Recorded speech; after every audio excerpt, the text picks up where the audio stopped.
Hello, I am Katie and this is Tasha, and together we make up the Birth Project. Thank you so much for joining us on this online taster session, and we hope that it is really useful. It goes without saying, but if you have any questions, stick them in the comments and we will respond to them as soon as we can. We are here today to talk to you about what hypnobirthing is and what hypnobirthing isn't. I have given birth twice and they were both quite large babies, £10.2 and £10.13.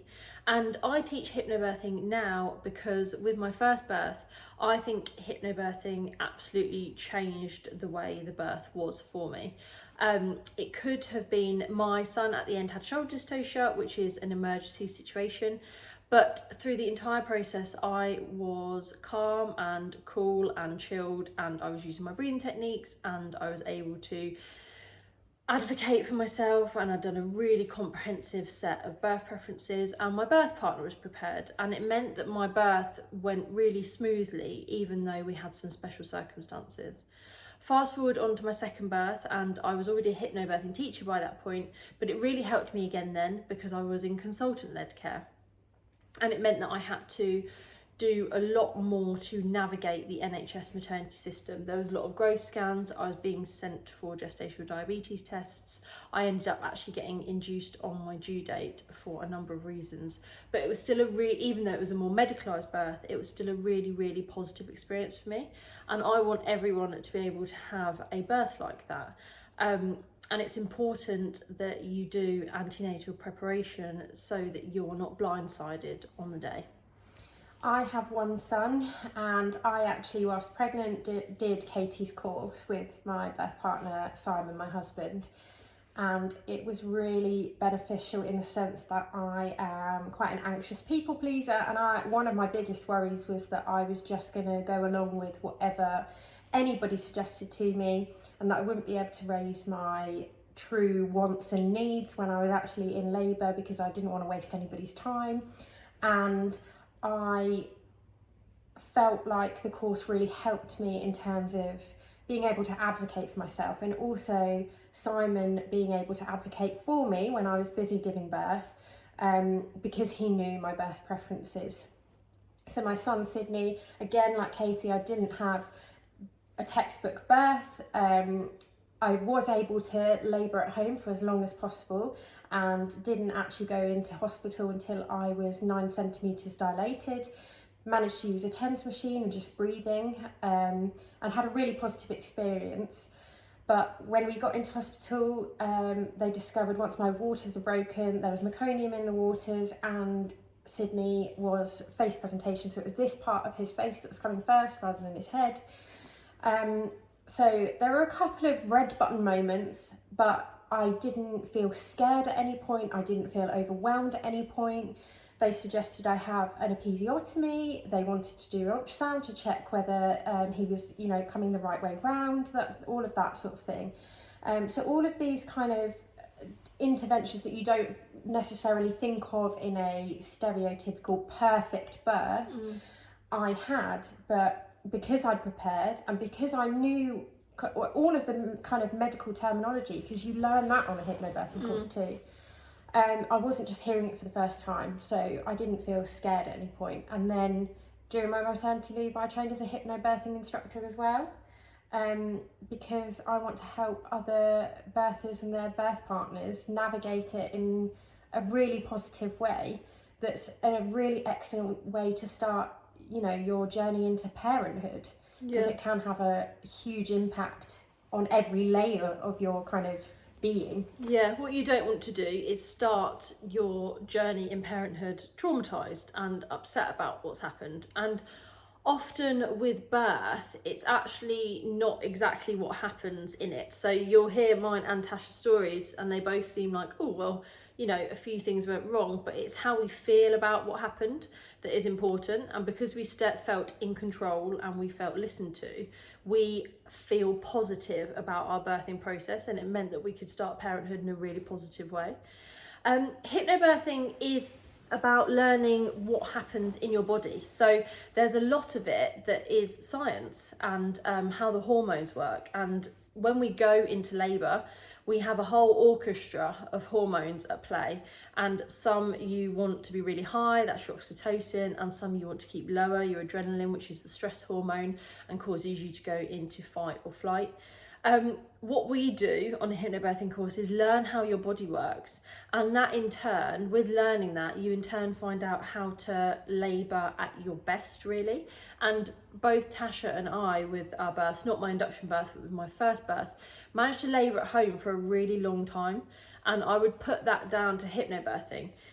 And actually, we talk about it a lot, but one of the best places to labour for as long as you can, even if you're choosing to transfer into hospital, is at home. So learning about how your body works means that you're not surprised by anything or stressed by anything. And actually, you know how to help the hormones are at play rather than work against them. Yeah, definitely. Another thing that we obviously teach on a hypnobirthing course are the traditional hypnobirthing techniques, which probably give hypnobirthing the reputation of being the hippy-dippy, airy-fairy kind of nonsense that gets dismissed by a lot of people, when actually they're just tools and really practical techniques to help you stay out of fight or flight mode when you go into labour, so that you can keep your mind out of your body's way when it's doing its thing. Because like with the hormones, our mind can interrupt the natural process of labour if we are scared, because it's going to be protecting ourselves and it's going to shut down lots of the kind of non-essential, including birth, kind of processes in our body. So learning all about that is kind of the why hypnobirthing works, but also the techniques, so breathing, the visualizations, the kind of massage techniques. We have MP3s that we listen to that are guided meditations to help you get into a kind of deep relaxation state and practice that, because we're really not used to doing that anymore. We're used to kind of being switched on all the time. So practice relaxing so that during labour you can get into this really deep relaxation state. And then things like anchors and how to adapt your birth environment to make it more homely. And anchors are things like that appeal to your different senses, to just trigger your mind and say, we're safe, we're calm. You can carry on as normal.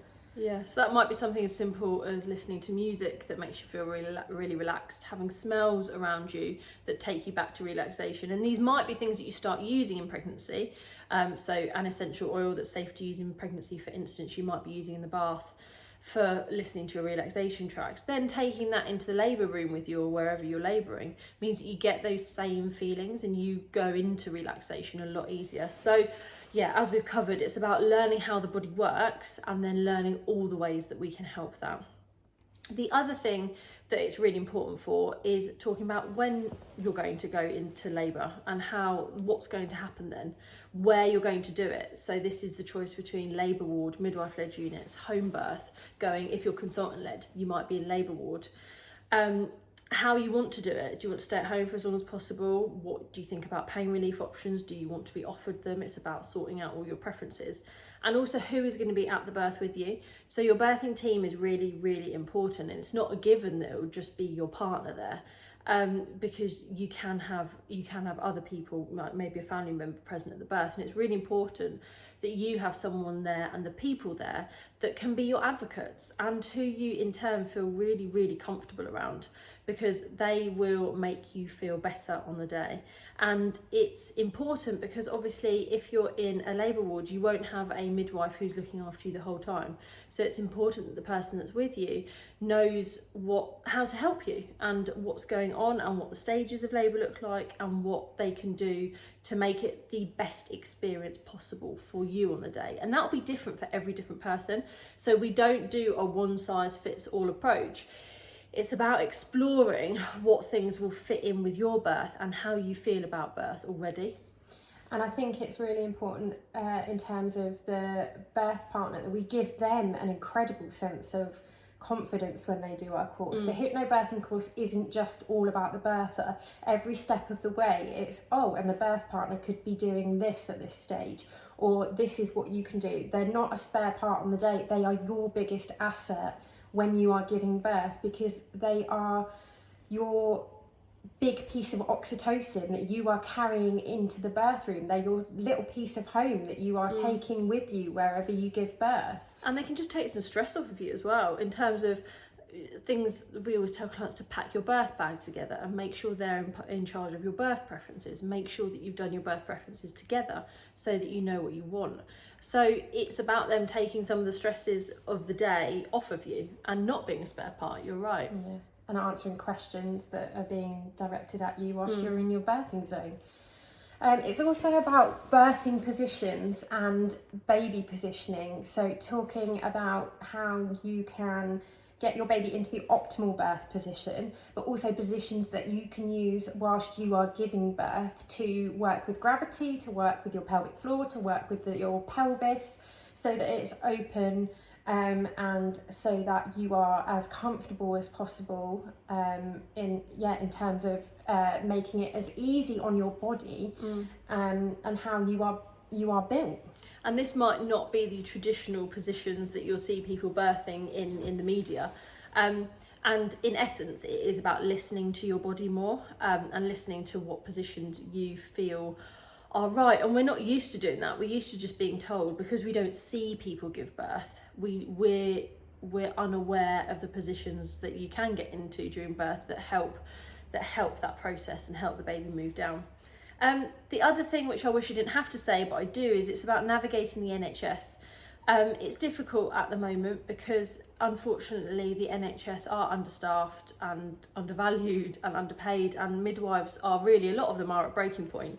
And it's not because they're not good midwives, but sometimes it's hard in a very tick box checklist system to have individualised care. So it is about navigating those appointments that you might have, and we have a WhatsApp group set up for each of our courses, which means that you can talk to us. We don't just fall off the face of the earth after a course. It means that if something happens, or you have a strange appointment, or you're not quite sure, you need to be signposted to some individualised care, we are there for you for that. And we also help you make your birth plan, and we will look at your birth plans if you want us to, and advise on things that you might have not thought about or that you might have missed. And they're very individual, a birth plan, but sometimes just by virtue of the fact that you've done one, it shows you how many options that you actually have in birth.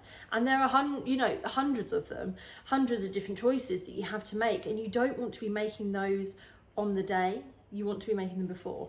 Yeah, you don't have, you want to be relaxed on the day. That's all you're focusing on, is you and your body. And I think off the back of that, we also teach about knowing your rights and your options at every step of the way. Not to make any medical professional's job more difficult. That's not the purpose of this. And on one particular course, I can remember a couple asking me, what do the medical professionals think of hypnobirthing? Are we wasting their time? Are they going to just roll their eyes at us asking to turn off the lights and things like that? Essentially, we are trying to make their job easier, because it means that they don't have to stand there and explain processes to you. They're not mind readers. No, and they will hopefully be dealing with a birther and a birth partner that know the process, that can recognise, for instance, a transition, a stage in labour where you can feel particularly overwhelmed because of an adrenaline surge. And they won't have to worry about you panicking, because you and your birth partner will have been prepared for that. So you're actually making their job easier, if anything. Yeah. And of course you can get some medical professionals who are a bit stressed, and they're people at the end of the day. Yeah. But you are going to go into this birth feeling a lot more positive and a lot more in control. So knowing your rights and your options is incredibly, incredibly important when you're navigating this system. Yeah, and I think that for the medical professionals, it's good that someone's done a birth plan, because they don't have to then second guess. It's, they've got it written down what kind of birth you're looking for, if you can have it. And it's not about us ticking off all those things on a birth plan and saying, right, you've had the perfect birth. We advocate for you having a plan A, a plan B, and then a plan C if maybe your plan A was a home birth. And that means that you've thought about every eventuality, not in great detail, but it just means that if your plan C does happen, you've thought about, what kind of things you'd want in a cesarean, for instance. And that will hopefully mean that if it does get to that, and if you do take that path, take that choice along the way, then you still feel in control of your birth and like it was an experience that was personal to you, because there are lots of decisions that you can still make in an abdominal cesarean birth that will make you feel like it was really personal and also really positive. The other, which we have mentioned a bit before, but the last thing that I'm going to talk about is the birth partner, and it really is transformative for them. We found with both of our partners before doing the course. I think my husband wouldn't have got that involved. I think he would have, held my hand and supported me, but actually knowing all the things that he did because of the course meant that he was a really great advocate on the day, and very positive and a huge cheerleader, and just knew what to try, because with hypnobirthing you have this huge toolkit of things that you can pick out that you might want to use, your affirmations, your breathing techniques. You might want to listen to some music that's an anchor for you, or watch a film, so that you have this TENS machine, essential oils, etc. You have this huge amount of things that you can pick from, and you need someone there who's able to navigate that and decide what to try, because when you're in your birthing bubble, you're not really in a position to do it. So they can then make suggestions. They can even do things like, if you've been in the same position for a long time,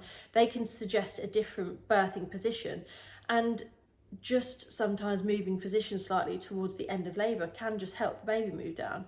So it's about them being very present in the experience, and it therefore being a really good experience for the both of you together. I think in terms of we talk about fear in our course too, and I think one really important moment for the birth partners is that they get to communicate their fears around birth too. And a lot of them are carrying a lot of fear in terms of they're scared about the really big things, and they're worried that they're just going to stand there helpless whilst their loved one is going through all of this pain. But actually we give really practical techniques and tips, like all of the things that you've just said, that they can really help. They can really assist and get through that birth together. And it's actually a really incredibly bonding experience, having a baby and witnessing a birth. So yeah, we don't want them to come away traumatized from it either. No. That hopefully answers for you a little bit about what hypnobirthing is and what it isn't. It is full antenatal preparation. So if you do a course with us, we give you lots of materials, lots of signposting, the whole course itself, the workbook, the affirmations, the MP3s. You don't need anything else. Thank you so much for joining us, and we really hope to see you on a course soon. Always feel free to chat to us in the comments, or come on over to Instagram, give us a follow and slide into our DMs. We are at @the_birth_project. And if you check out our stories, we'll have an Ask Us Anything after this. So go on there to ask us anything that we might have left out of this video. We also have a £10 off code that you'll find in the caption below. But that is, all capitals, Taster Online at TBP12. So if you want £10 off our course, put that in at checkout. Thanks so much, and we hope to hear from you soon. Bye. Bye.